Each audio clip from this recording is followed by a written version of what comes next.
મથુરાના કારાવાસમાં ભગવાન પ્રગટ્યા એવું જ નહીં. આ સંસારમાં ગમે ત્યાં તમે જુઓ પરમાત્મા તો છે જ, બસ એને જોવાની આપણી દ્રષ્ટિ થવી જોઈએ, એને નિહાળી શકે એવી આપણી ભાવનાઓ થવી જોઈએ. ધ્રુવજી મહારાજે એના માતુશ્રીને પ્રશ્ન કરેલો, માં ભગવાન ક્યાં હોય છે? ભગવાન ક્યાં છે? જેમ હિરણ્યકશિપુએ પ્રહલાદને પ્રશ્ન કરેલો, ક્યાં છે તારો નારાયણ? વૈશાખ મહિનાની અંજવાળી 14 અને સંધ્યાનો કાળ, અને પ્રશ્ન પૂછ્યો, ક્યાં છે તારો નારાયણ? પ્રહલાદે જવાબ આપ્યો તો, પિતાજી જરા ઊંધું પૂછો છો તમે, ક્યાં છે મારો નારાયણ આવું ન પૂછો, ક્યાં નથી મારો નારાયણ એ પૂછો મને. ક્યાં નથી પરમાત્મા સંસારમાં? જલે વિષ્ણુ, સ્થલે વિષ્ણુ, વિષ્ણુ પર્વત મસ્તકે, જ્વાલા માલા કુલે વિષ્ણુ, સર્વમ વિષ્ણુ મયમ જગત. આ સંસારમાં ક્યાં નથી પરમાત્મા? અને સહજ ભાવ સાથે જો કહેવું હોય તો રામચરિતમાનસનો આશ્રય લઈએ તો ગોસ્વામી તુલસીદાસજી મહારાજ બોલ્યા, હરિ વ્યાપક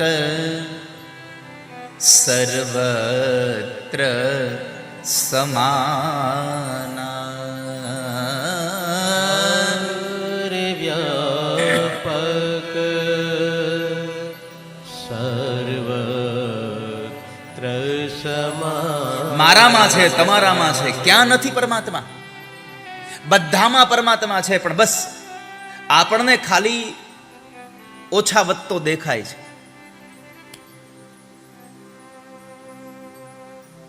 ઘરમાં લાઇટિંગનું તમે વાયરિંગ કરાવો ને, તો જ્યાંથી મેઇન વાયર નીકળ્યો હોય ને એ આખા ઘરમાં નીકળેલો હોય, પછી એમાંથી આમ ડિવાઈડ કર્યા હોય પ્લગ, અને એમાં પછી લેમ્પ ફિટ કર્યા હોય. ઘરમાં આવતો એ વીજળીનો કરંટ એક જ સરખો હોય, પણ આપણને દેખાય અલગ અલગ. કેમ? બલ્બ નાના મોટો હોય છે. 500નો લેમ્પ હોય તો વધારે પ્રકાશિત થાય, 200નો હોય તો ઓછો થાય, નામનું ડીમડીમિયું હોય તો એનાથી ઓછું થાય.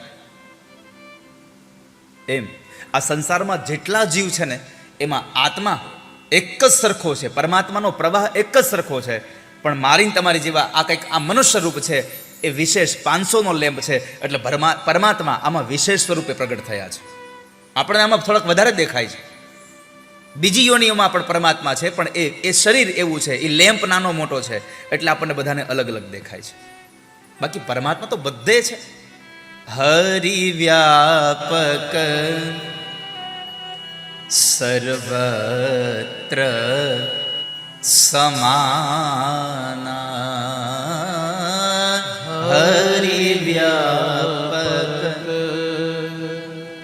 સર્વત્ર સમાના.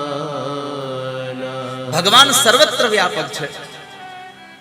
તો બીજો પ્રશ્ન કર્યો કે બધે જ ભગવાન છે તો દેખાતા કેમ નથી? ક્યાં દેખાય છે?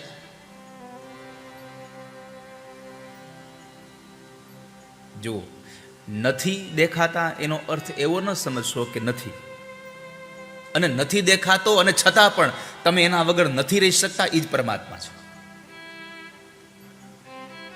આ સંસારમાં જેટલી વસ્તુ તમને દેખાય છે ને એના વગર રહેવું હાવ સહેલું છે, પણ જે નથી દેખાતું એના વગર તમારે રહેવું બહુ મુશ્કેલ છે. સૌથી પહેલું હવા, આ વાયુ જે છે એ તમને દેખાય છે ખરો? નથી દેખાતો, પણ એના વગર રહી શકો ખરા તમે? બસ એ જ પરમાત્મા છે. જેના વગર તમે એક ક્ષણ પણ ન રહી શકો એ પ્રભુ છે, એ પરમાત્મા છે. દેખાતો કેમ નથી? બધે જ છે તો ભગવાન દેખાય ક્યાં? ક્યાં પ્રગટ થાય છે? મથુરાના કારાવાસમાં ભગવાન પ્રગટ થયા. કેમ? તો કહે છે વસુદેવ અને દેવકીનો ભાવ હતો, પ્રભુ પ્રત્યેની લાગણીઓ હતી. એટલે રામચરિતમાનસ કહે, પ્રેમ તે પ્રગટ હોહી મેં જાના, પ્રેમ તે પ્રગટ હોહી મેં જાના. જ્યાં પ્રેમ છે ત્યાં પ્રભુ દેખાય છે. પ્રેમ વગર પરમાત્મા તમને નજરે ન ચડે. ઘણાને મંદિરની મૂર્તિઓમાં પણ ભગવાન ન દેખાય, અને ઘણા લોકોને ગામના એ પાદરની એ ગોંદરે એક નાના એવા પથ્થરને કોઈ સિંદૂર લગાડી અને વર્ષોથી એમ કહેતા હોય કે અહીંયા હનુમાનજી છે, હનુમાનજી છે, બધાને પછી એમાં હનુમાન દેખાય. પ્રેમ તે પ્રગટ હોય મેં જાના. જ્યાં પ્રેમ તમને બંધાય છે ત્યાં તમને પરમાત્મા નજરે પડે છે. ઈશ્વર એમનેમ દેખાતો નથી.